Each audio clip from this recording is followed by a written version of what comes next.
Good morning, afternoon, or evening to everyone joining us from around the world. Welcome to the 2025 IChemE Presidential Address. My name is Tegan King, and I'm an Associate Member of IChemE, a rotating machinery engineer at DNV, but most importantly, I'm the Chair of the IChemE's National Early Careers Group for UK and Ireland. My name is Khaled Said, a current design engineering intern at Severn Trent and an IChemE student member and ambassador for Swansea University. We are your hosts for today, and we're very excited to be here sharing the event with a global audience, both in person and through the power of live streaming. This isn't just a handover of a very impressive chain and title. It's a headline moment as we spotlight 4 trailblazers who influence stretches far beyond geographic and professional borders. We are delighted to welcome the 84th President of the Institution of Chemical Engineers, Professor Raffaella Ocone, and to say hello to our new Deputy President, Ole Forlyon.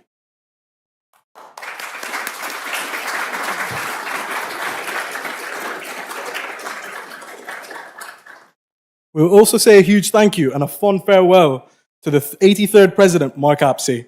After a successful presidential year, and a heartfelt thanks to the retiring immediate past President, Nigel Hurst. Together, they really do represent the fantastic 4 presidents of the IChemE, or is it more like the A-team?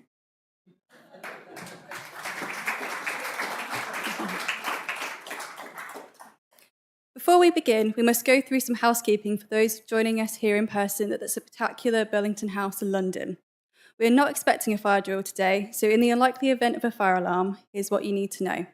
Please evacuate through the nearest and safest fire exit. Do not use the lifts. Do not stop to gather personal items.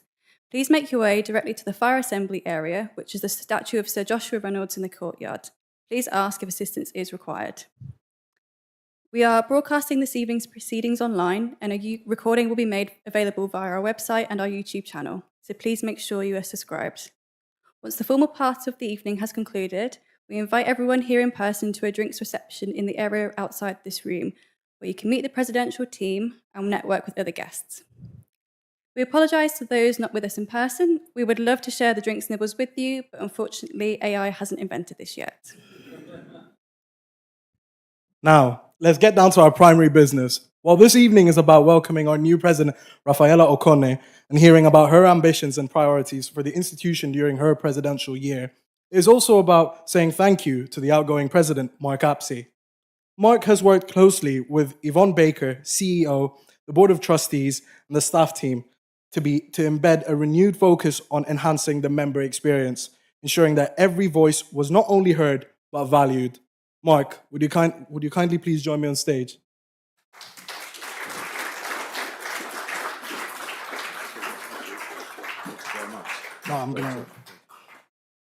When Mark Apsey became president a year ago, he issued a powerful call to action: be the change. It wasn't just a slogan. It was a challenge to rethink how we, as chemical engineers, can lead the way to a sustainable future. Under Mark's leadership, IChemE has evolved into a platform for progress. He placed sustainability at the heart of his term, supporting initiatives like the Sustainability Hub and Discover ChemEng to equip members with the tools and confidence to lead on climate action and inspire future generations. Mark also brought our profession into national conversations, from Westminster to industry roundtables, advocating for the vital role of chemical engineers in achieving net zero and improving lives. Through campaigns like How I Did It and events like Big Bang on Location, he empowered engineers of all ages to see their work, not just as technical, but transformational. Tonight, we celebrate a leader who has led with purpose, vision, and impact. Please join me in welcoming the outgoing president of IChemE, Mr. Mark Apsey.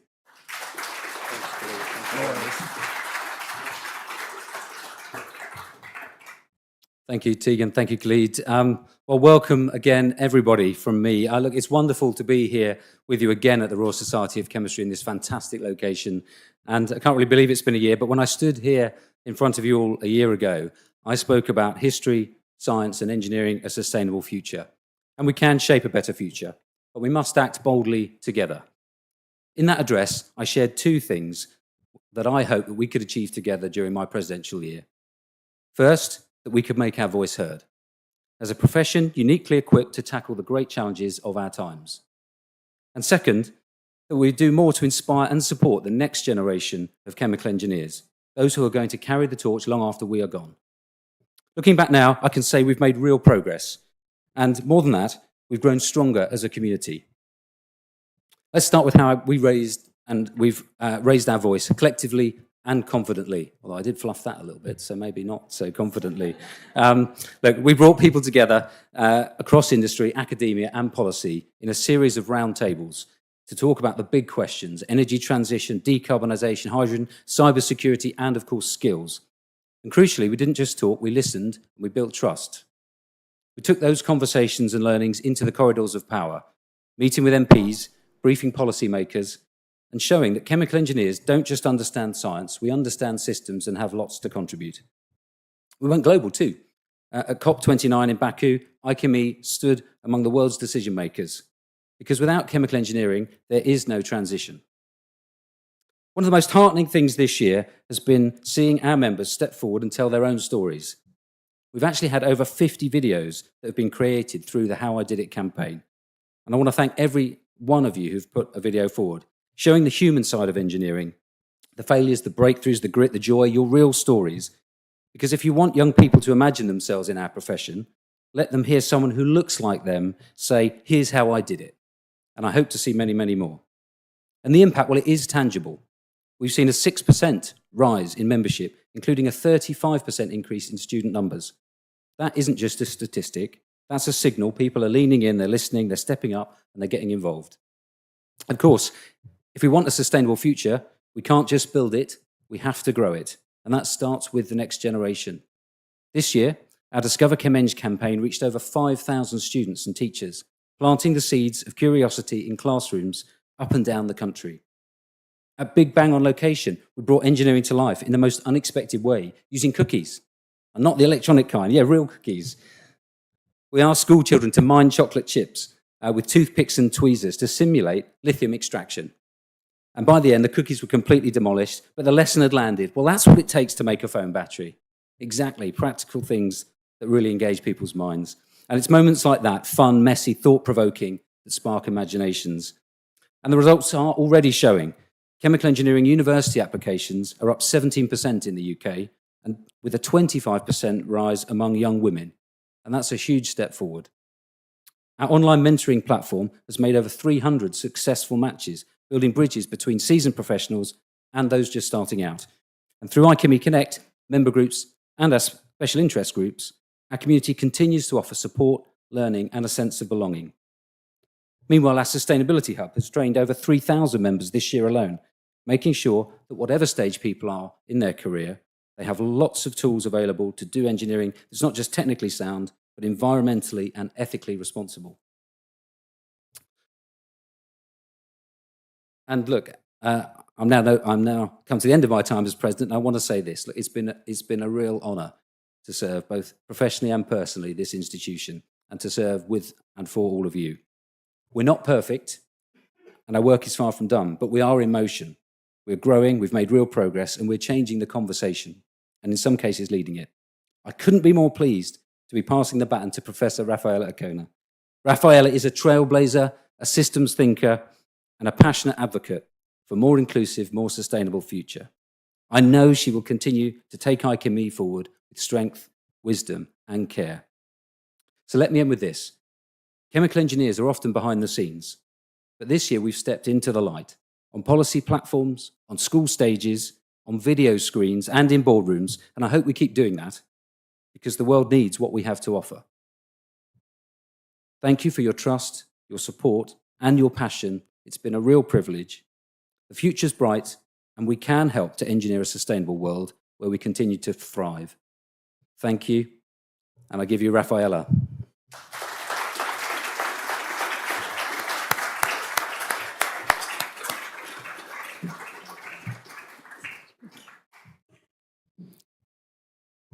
Good evening, and welcome to you all.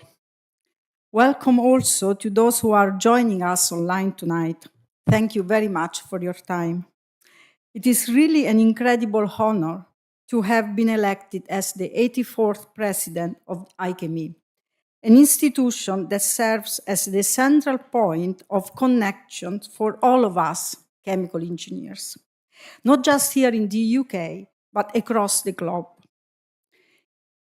Soon you will hear about my agenda, for the upcoming year and how I plan to build on the achievement of my predecessors, especially Mark, Nigel. It has been really a pleasure to work with you in the past year. And of course, I want to thank you and Yvonne, our CEO, because they have really taught me a lot and I have learned a lot from them. I also like to thank Bev, don't know where is Bev, Bev, for supporting me for the last year and look forward to working with you all and everyone else has moved ahead. A year ago, in his presidential address, Mark spoke about time scales and their importance in chemical engineering. In the last 3 decades, my work has dealt with multi-scale systems where length scales and time scales have a crucial role. And it is how my research that has inspired me really for my presidential address tonight. And you will see this soon. So let me start with a figure that I borrow from my good friend and colleague, Professor Jingai Li at the Chinese Academy of Sciences. The figure very well elucidates how chemical engineering relies on many scales. The mesoscale lies in between the small and the large scale, and my work concerns with understanding the physics that regulates the behavior of solid particles when they interact with each other and with the environment to form aggregates, clusters, streamers. All those intricate features develop at a scale which is in between the single particle and the reactor. So it is the in-between scale, from Latin mesoscale. The relevance of this intermediate scale on reactors and indeed on processes, which are the core of our discipline, has been very widely demonstrated. The relevance of mesoscale to bridge the small and the large scale has also featured in many other scientific fields, like climate change, modeling, meteorology, complex systems, and so on. This evening, based on my experience and my research, I will advocate that if we want to solve the global challenges that our profession and indeed the world is facing, we need a multi-scale approach where all different scales involved are considered and, importantly, their complex upward and downward interactions are taken into account. I will return to this point.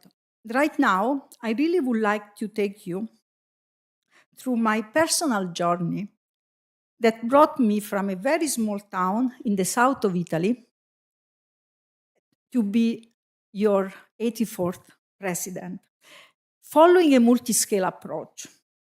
And in summarizing my journey, you will soon realize that what happened in between the small town and me being here tonight has shaped what I am. So the mesoscale really works and really counts, not just in engineering. So this is the photo of Morcone. That's the name of the town where I was born. And this is the photo of my wee brother and I filling our car at the BP petrol station. So there is a hint there because Great Britain and oil and gas, 2 factors that have greatly influenced my career. What is wrong in that photo is that my brother never learned how to drive.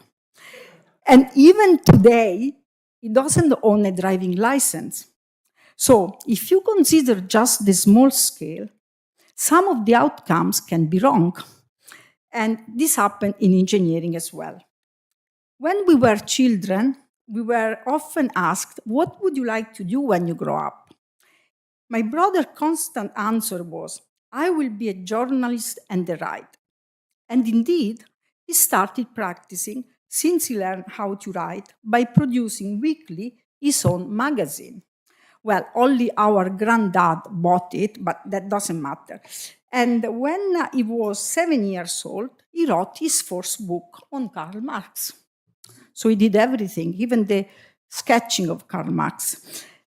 On the other hand, my greatest aspiration as a child was really to be able to read books at great pace. And you can see the picture of me and the first book that I read when I was a child. And I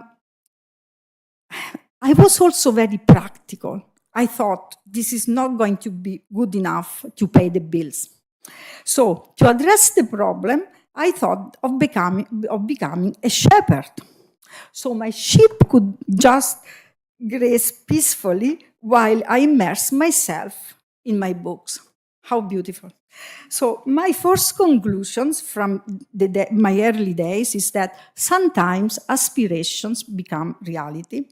And indeed, my brother, a philosopher, believe it or not, works as a journalist. And when he was about 47, so exactly 40 years after he published his first book, and after publishing many other books, he wrote really a book on Karl Marx. On the contrary, my aspirations never became reality, and I never managed to become a shepherd, and I ended up studying chemical engineering at the University of Napoli in Italy. So why chemical engineering? Mathematics has always been my favorite subject from a very early age. Later, in school, I discovered chemistry, which felt as an extension of mathematics, really, with chemical reactions governed by clear logical rules.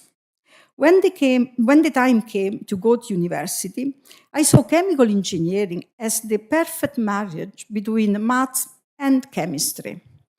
I wanted to see chemistry and mathematics into action, and chemical engineering was perfect for that. I did not know much about chemical engineering, really. I must confess, at that time, it was completely unknown to me. I really enjoyed chemical engineering, however, even when I discovered that there was not so much chemistry as I expected. I was very lucky, but we should not rely on luck or chance. This is why we should really work hard to attract youngsters into engineering. Although, as they say, chance favors the prepared mind.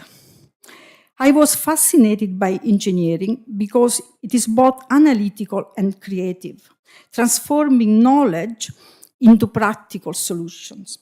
My mom wanted me to be a teacher, but I wanted to be like my dad, who, although not formally trained as an engineer, had the engineer's skills and attitude, always able to find a practical solution for any problem. He could fix anything from household problems to our toys, and even later my beloved shoes. Watching him understand how things work, solving problems, and bringing happiness to others was truly inspiring. Looking back, I realized that he was really my very first engineering role model.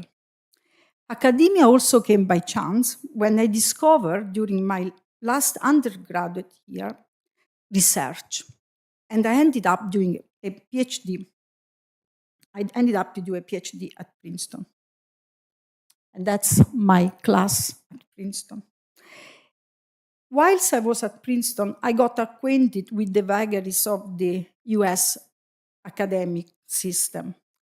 Not sure if I fully understood it. And to be honest with you, I don't think I still understand it today, but never mind, that's another story. My thesis dealt with modeling the flow of solid particles down a chute, and it was computational only.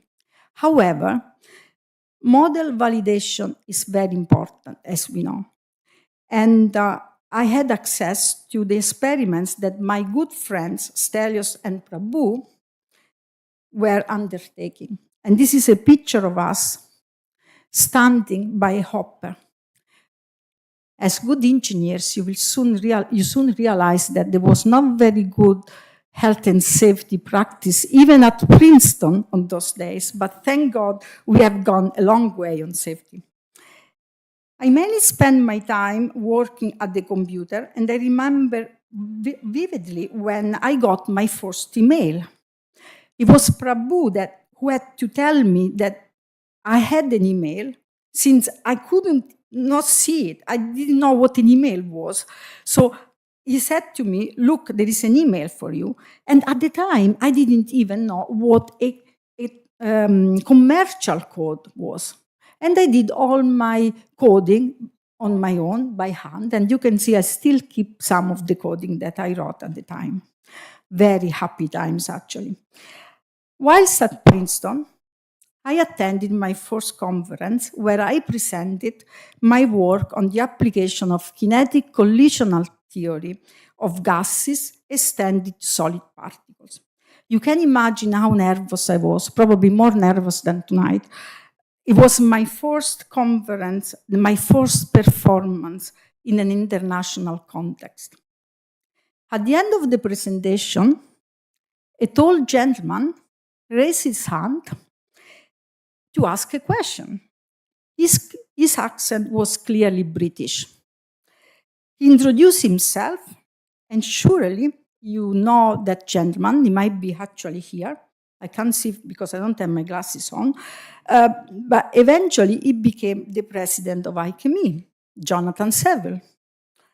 He did not believe in the relevance of the kinetic collisional theory in particle gas systems, and I think he didn't really like my presentation. Thankfully, a lot of work showed that he was wrong. I must thank Jonathan seriously now for making me perseverate with showing the power of kinetic collisional theory applied to particle systems. By the way, following Jonathan, as you will see, my journey has been positively littered with IChemE presidents. After Princeton, I went back to Napoli as a young lecturer. However, Princeton had changed my view on academia and research, and I was not so happy when I went back in Napoli. The ones who know me can imagine how much I was complaining every single time, every single day. So my boss at the time was Gianni Astarita, and he was really fed up with me complaining. So one day he told me, you know, a very good friend of mine, Peter Rowe, another IChemE president, called me saying that Nottingham is advertising for a reader position. And he was asking me if I knew anybody who could apply. Astarita immediately understood that this was his opportunity to get rid of me and convinced me to apply for the post. I didn't want to move to England, didn't like the weather, didn't like the food. But Astarita insisted, and I said, okay, I'm going for the interview. It doesn't mean that I will accept the post. I didn't mean that I will move to England, so some chance. I went to the interview on a Friday afternoon, thinking already at the weekend in London that I had arranged with my friends. And the external member of the interviewing panel was John Perkins, another of those IChemE presidents. Clearly, they were following me. I was offered the position, and Astarita blackmailed me that if I didn't accept the offer, he would never write another recommendation letter for me. So here I am. But Nottingham was really great. My head of department was the late Barry Azzopardi, who was really instrumental for me to get acquainted to the UK academic system. And, importantly, made it possible for me to meet many relevant colleagues in my career, especially Derek Geldart, that many of you will remember. Derek taught me a lot, including the fact that in the UK, a dry day does not necessarily imply that there will be sunshine. I was convinced of that at the time. Whilst at Nottingham, I started to get involved with IChemE 3 decades ago. Derek Gelder suggested that I join the IChemE Particle Technology Subject Group, as it was called on those days. And my good friend Don Freshwater, who I had known since my time in the US, took me to my very first IChemE dinner in London that actually happened to be the Jubilee dinner in 1997. In 1998, I was headhunted by Harriet Watt and went to the interview chaired by John Archer, the principal of the university. John served as IChemE president in 2005, 2006, and I remember him fondly. But something interesting about my interview was that John Perkins was again in the interviewing panel. So clearly, John Perkins has been a constant in my academic appointments in the UK. However, I just note in passing, he did not interview me for the post of IChemE president. The two previous presidents that you have to thank for being me here tonight are Jeff Maitland and Jonathan Sewell. The status of engineering is really important to me, and you will hear more about that later. An issue came up and that I faced as soon as I moved to the UK. While I was in Nottingham, I had a problem with my fridge. And an engineer came to fix it, or at least to try to fix it. After a few minutes and a quick look, he said to me, "You need to buy a new fridge." And I said, "Why? What's wrong with my old fridge?" And he said, "Oh, I cannot explain it to you. You will not be able to understand the problem. It has to do with the refrigeration cycle." So my answer was, "I think I can understand what you are talking about. Why don't you try to do so? I might be able to understand it because I'm a chemical engineer." I still remember him looking at me, great surprise, and hearing him saying, "You mean you are a real engineer?" However, although I had studied the refrigeration cycle and I had a very sound chemical engineering training in Naples, Naples is not an accredited degree. So I did not fulfill the requirement to become a chartered engineer. But I was lucky enough because IChemE was really very generous and assigned me a mentor in the person of Professor Stephen Richardson. Oh God, not another IChemE president. Anyway, Stephen was completely brilliant in his role, and he helped me with a report which was mainly based on the technical work that I had undertaken on my circulating fluidized bed rig. The rig was at the pilot scale and previously belonged to Derek Gelder. Derek gave it to me as a present when I moved to Harriet Watt. And here is the photo of the rig. And 20 years ago, this is the kind of photo that we used to take. And I looked around, I couldn't find a better photo of that rig. But also you can see Derek there with John Davids, another IChemE president.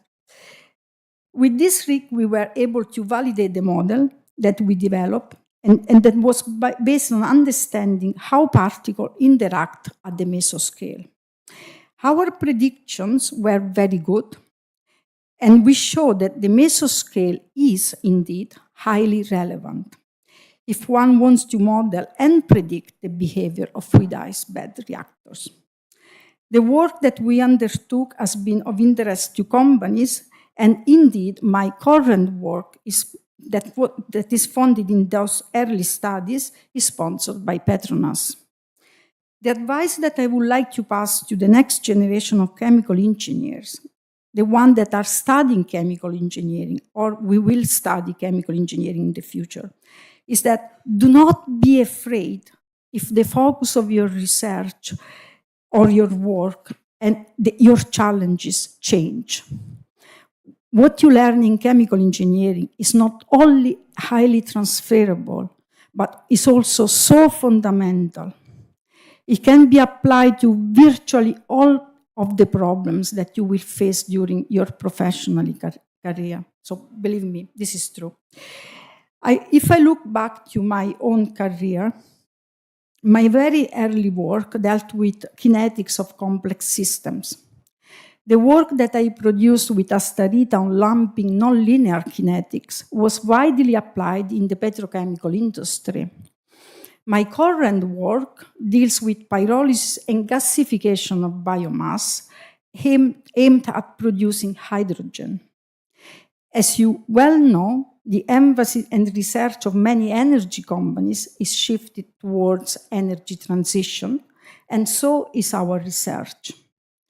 And the research that I do today is not, on its core, very different from what I used to do when I researched in petrochemicals. We employ catalysts in pyrolysis as we do in catalytic cracking. We deal with fluidized beds and with complex reactions. What I learned in Napoli and at Princeton still strongly influences and guides my research. This is the beauty of chemical engineering education, that ability to apply the mutatis mutandis concept. What works here works there. In my inaugural lecture at Heriot-Watt in 2000, I advocated that scientific holism could already be found in the work that more than 100 years ago was used in the formulation of the kinetic theory of gases. The principles of statistical mechanics could describe the behavior of people that could be modeled as objects, resembling particles to some extent. This demonstrated that often what we learn in chemical engineering can go beyond the technical and hard engineering core. People interact with the environment and with each other, giving rise to collective behavior. A paper published in Nature in 2000 simulated the dynamical feature of escape panic of humans. Crowd behavior resembles amazingly similar to the behavior of particles. The collective phenomenon of escape panic resembles self-driven many particle systems, even if the behavior of humans is much less and easily predictable than those of unanimated particles. And indeed, physical and psychological forces play a major role in human behavior. Aware of the complex human behavior, I like to address the next question at the center of my next year as president. How can the multi-scale approach help solve global challenges? If IChemE is to truly achieve its potential as a global institution, we must have a clear view of how we relate to the world. Being global involves not only geography, but also diversity of gender, socioeconomic backgrounds, cultures, ideas. It involves being driven by common purposes. Working with the converted, with the members, involves remaining relevant to them.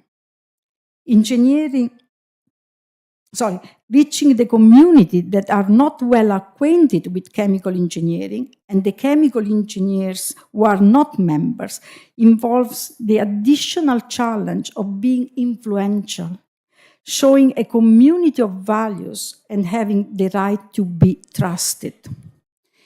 We have an incredible pool of diverse talent in our membership, and that should be our starting point. So let me show you now with this picture how I see the relationship between the IChemE and the members. So you see the members there, and you see an intermediate level, and you might already start to guess what that is, which are the special interest groups, the regional groups, the department, anything which is in between the single member and the institution. As I have learned from my own research, the interrelations between those various levels can be quite complex, and moving only in one direction, following that blue arrow with a bottom-up approach, or following only the red route with a top-down approach, will not always give the appropriate answer. None of those single routes work in isolation, and it is crucial that we have a genuinely two-way approach. Focusing on one level only also does not always give the right answer. Remember my brother driving a car. We do have mechanisms in place already to make the members' voice heard. And we need to continually develop those mechanisms so that ultimately is the voice of chemical engineering as a discipline and profession that is heard. This is why I will work hard to make sure that those routes work properly, to scale up our ambitions and aspirations as a global institution. I look forward to hearing from many members. I will liaise and visit as many as special interest groups, regional groups as possible. However, it is not realistic for me to speak to every single member. This is why I believe that the mesoscale, that level that bridges the single member with the institution, is crucial, and that is where I would like to concentrate my efforts during the next year. Alongside the staff team, I will work with regional groups, special interest groups, departments, to facilitate interaction and collaborations towards common purposes. Member special groups are important mechanisms for the voice of the members to be heard. But for this to have most impact, we need to speak with one voice. In this, the global dimensions of IChemE will not be forgotten. And we have mechanisms like IChemE Connect, as you have heard. However, I'm also planning to visit our members in various locations around the world. Isaac Newton said, "If I've seen further than others, it is by standing upon the shoulders of giants." I'm not going to revolutionize everything that my predecessors have done, but rather I plan to build upon their achievements to continue in our successful journey as a global institution. Strategy 2028 plus is here. It represents our ambition for the next 3 years and beyond. For many years, we have been saying that we are living unprecedented times. So how many times have you heard that these are unprecedented times? Every time, I believe, is unprecedented for the very reason that as humans, we evolve. And as the society evolves, the institution must adapt to achieve its purpose of serving the membership and the society by responding and anticipating the challenges that our profession and the society are facing. We have assisted and responded to fast changes of directions and priority in recent times. Only a few weeks ago, I was reading about the risk that environmental and social sustainability will be left behind. Personally speaking, I will continue to work towards their implementation, and I will make sure that the institution will lead and support positive impact. Our most recent past president has had climate change and sustainability at the heart of his presidency. Thanks to the generosity of one of our past presidents, Ian Schott, during my presidency, we will continue to support and operate our online sustainability hub that is supported, so that we can support our members in addressing the challenge of the sustainable development goals. I will focus really in advancing in 3 areas which are central to our strategy.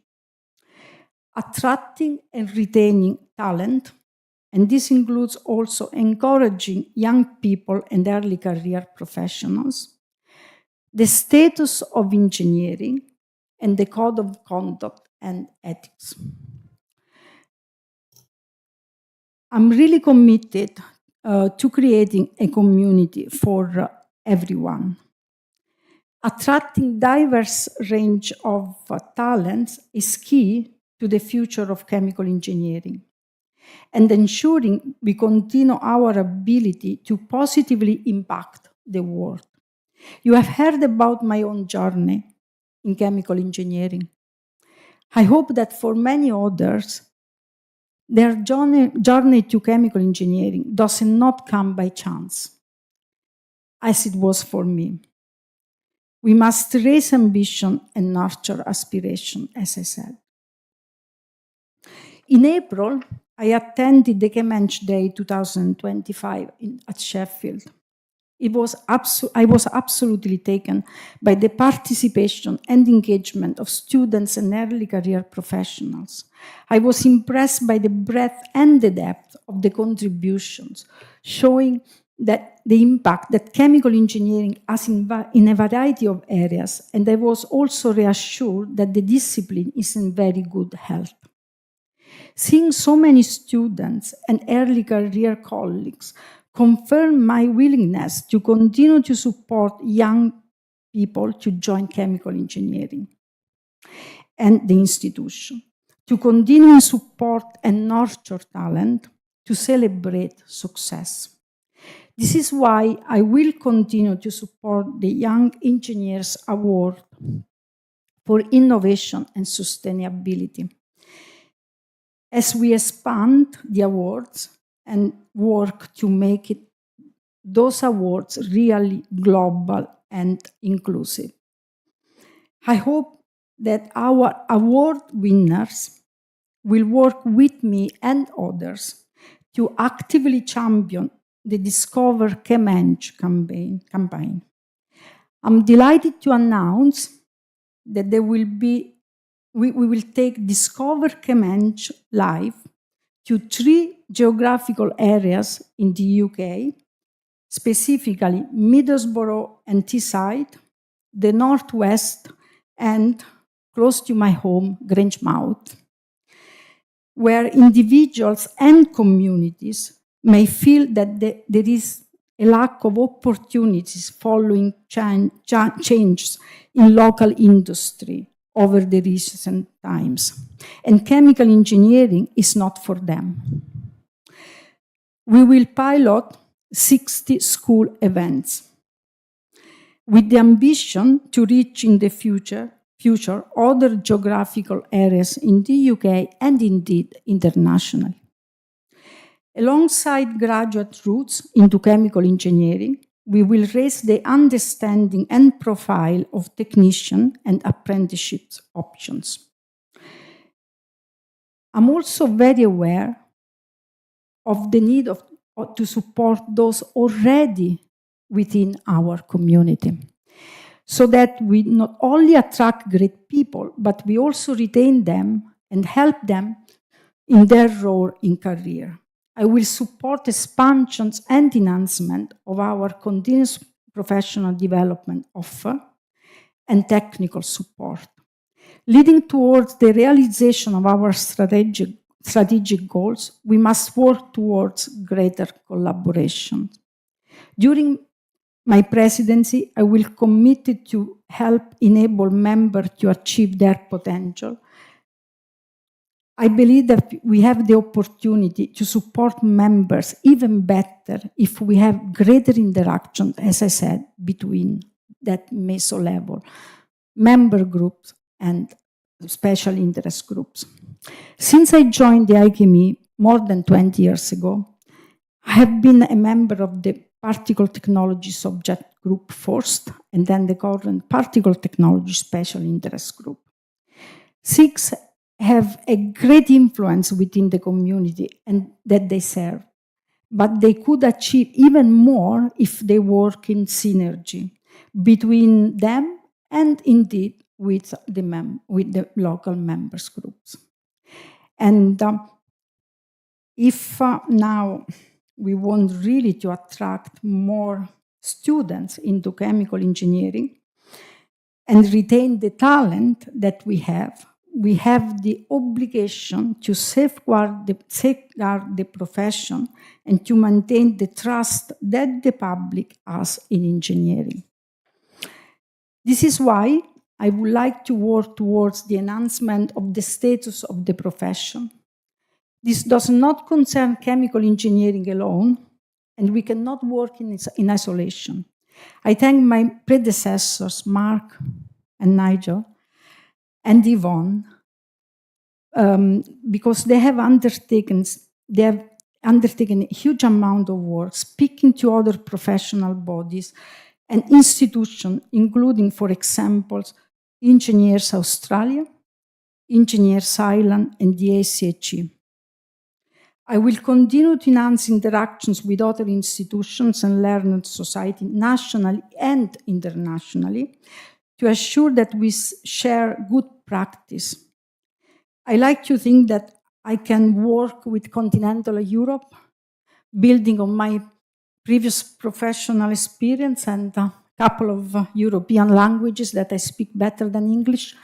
We will also engage energetically and constructively with activities such the ongoing registration review by the Engineering Council and the Royal Academy of Engineering Engineers 2030 program to ensure that the voice of chemical engineering is central and clearly heard. As an academic, I will continue to attend scientific conferences and communicate my group's research. I will use every opportunity to champion IChemE work within the community and outside chemical engineering. Going back to the global challenges, although chemical engineers are well positioned to solve these challenges, alone we cannot achieve what we can achieve if we work in synergy with others. We are an international institution.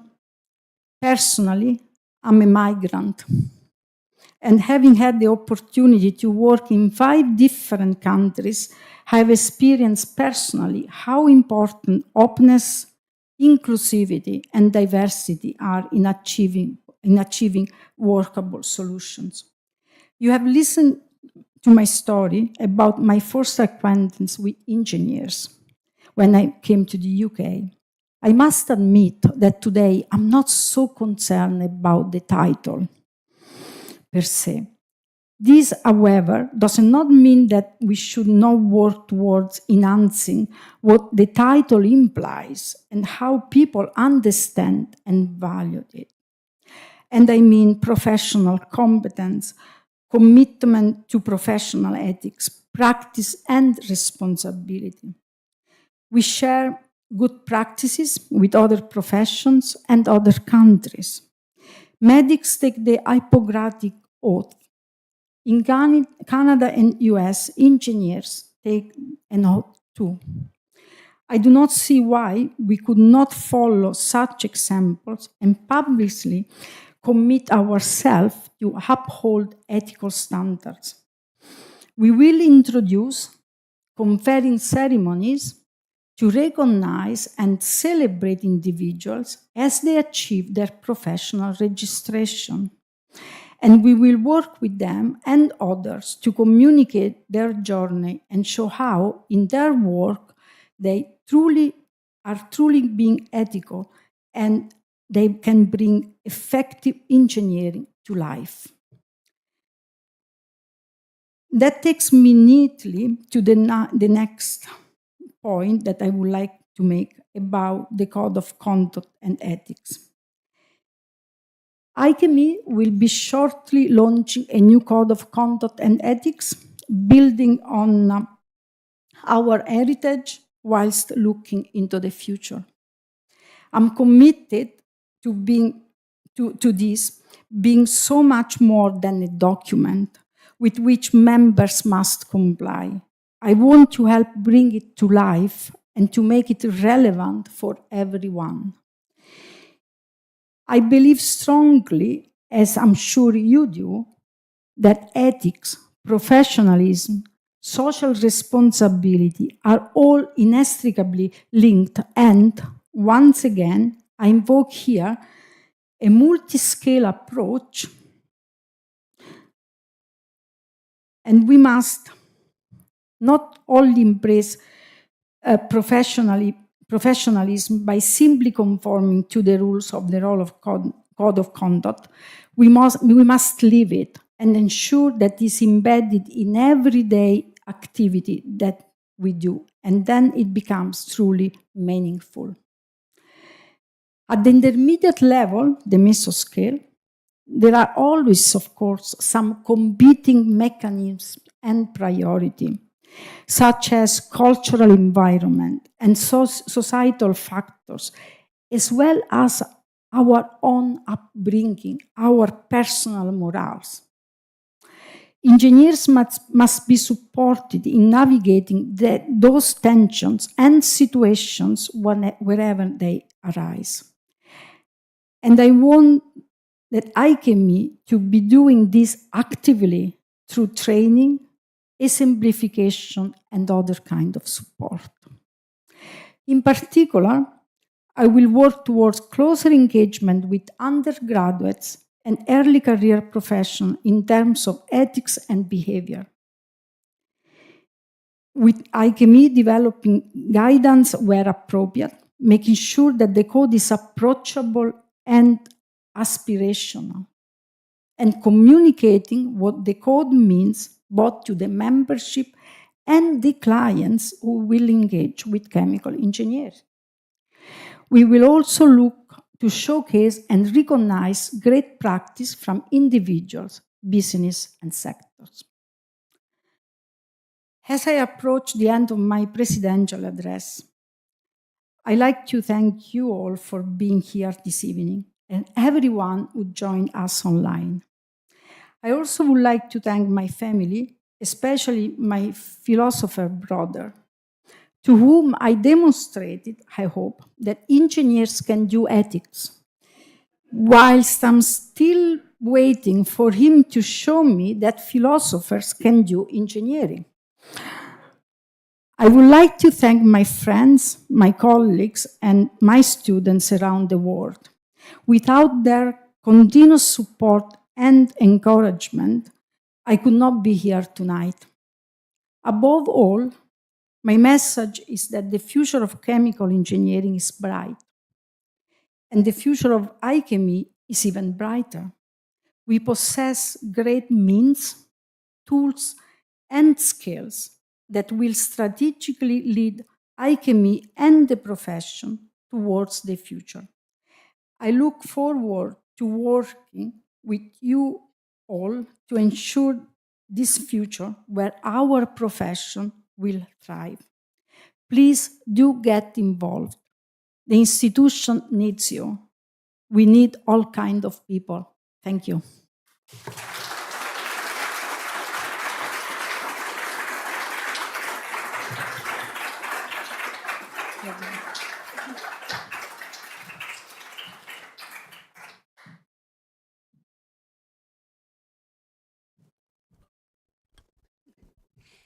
Thank you.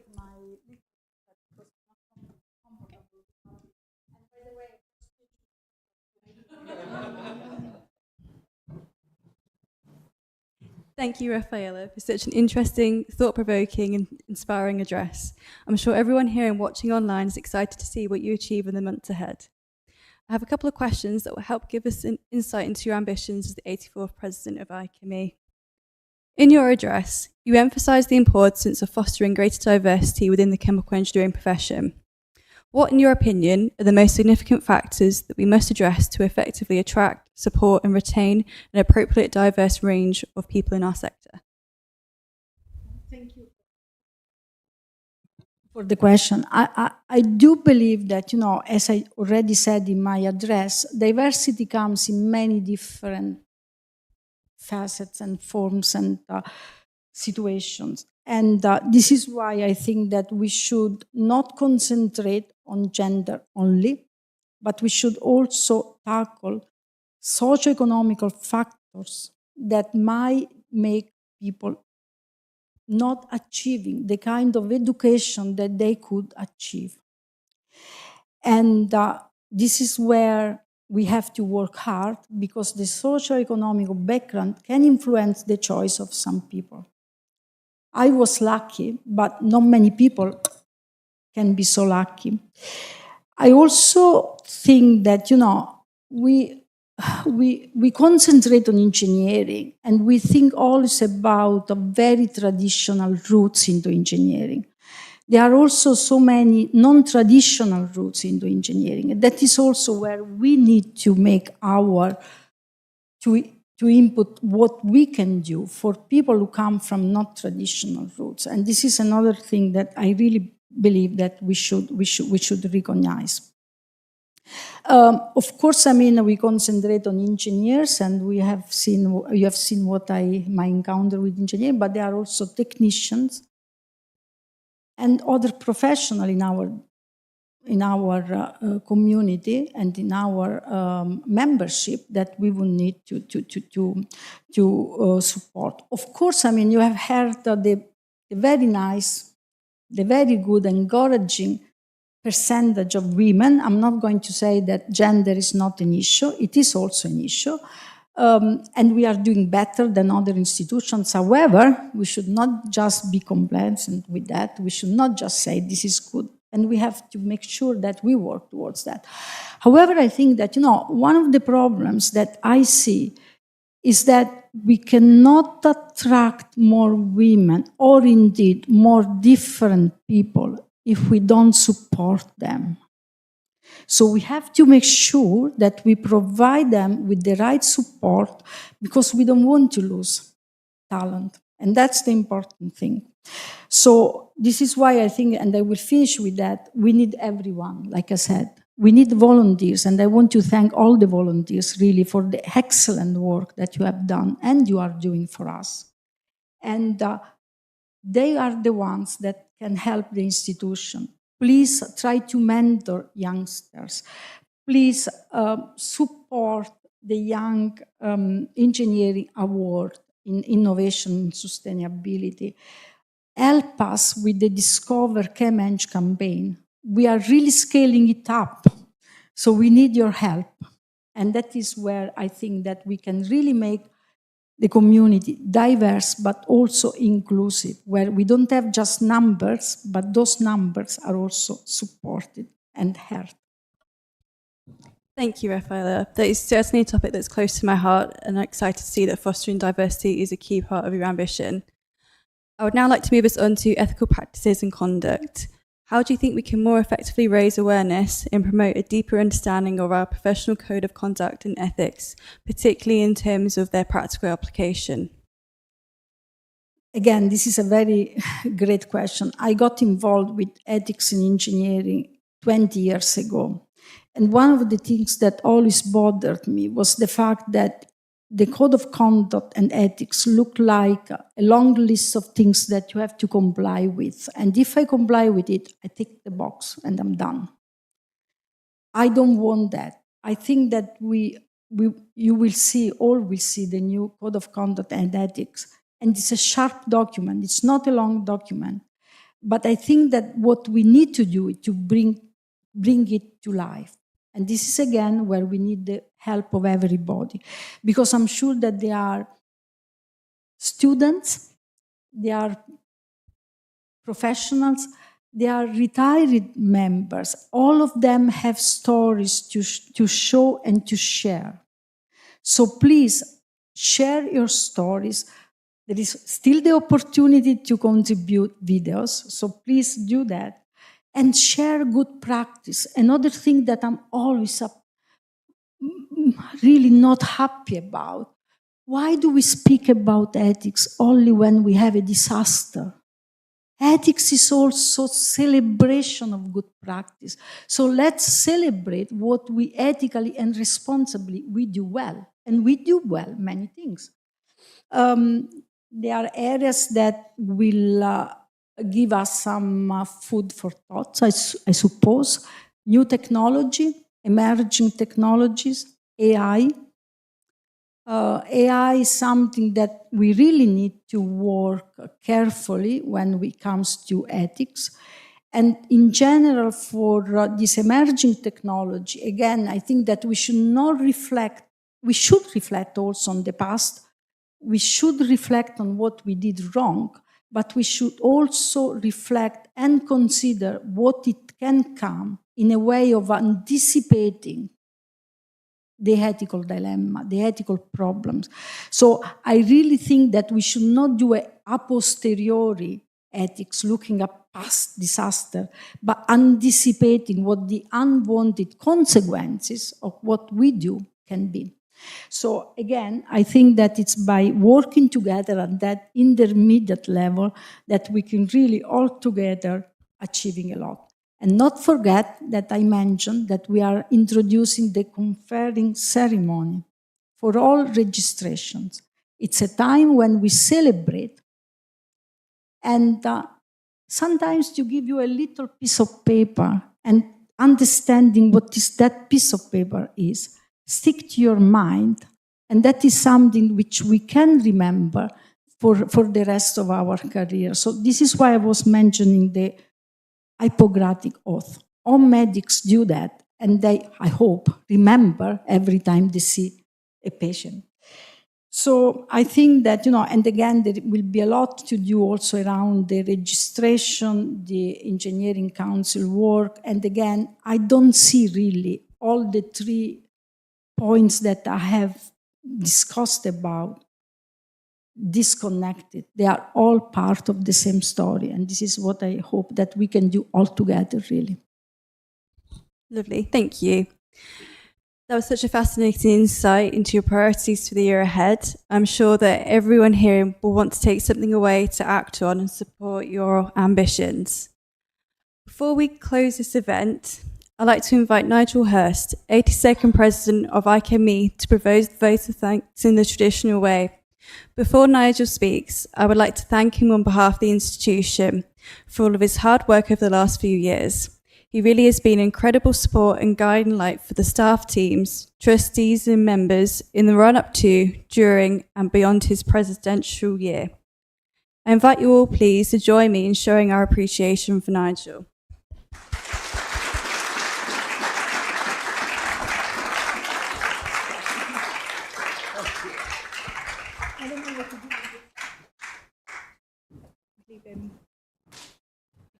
To those in the room, I'm sorry about the band playing outside. I was reminded of a lot of you will be too young to remember this, the 1967 series on the television, The Prisoner. Do you remember that, with starring Patrick McGowan? Well, Sir Joshua Reynolds, he was a number, not a free man. Anyway, Raffaella, thank you for an inspiring and a very entertaining presidential address. It was a delight to learn about your background and your passions. Back in 2017, I asked another president of IChemE, Ken Rivers, what the president's job was. And he said, it's very easy. All you have to do is to make sure the strategy is carried out. So it's easy. Enjoy your presidential year. Mark did a great job of carrying on the strategy that we set up together, and I'm sure you will carry on that with your own style and aplomb. So as I said, enjoy it. And on behalf of all the members of IChemE, we look forward to seeing the fruits of your labour. So well done.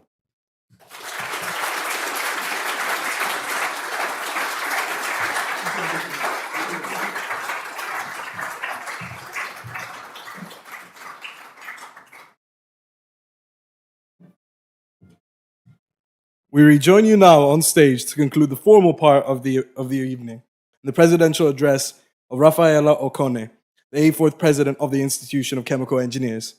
To those of you who are here in person, please feel free to join us for drinks and nibbles next door. Those who have joined us online, thank you very much for tuning in and enjoy the rest of your day. Why not raise a glass or a coffee for those of you joining in other time zones to Raffaella, Mark, and Ollie. Thank you, and we look forward to seeing you again soon. Have a wonderful morning, afternoon, or evening, wherever in the world you may be.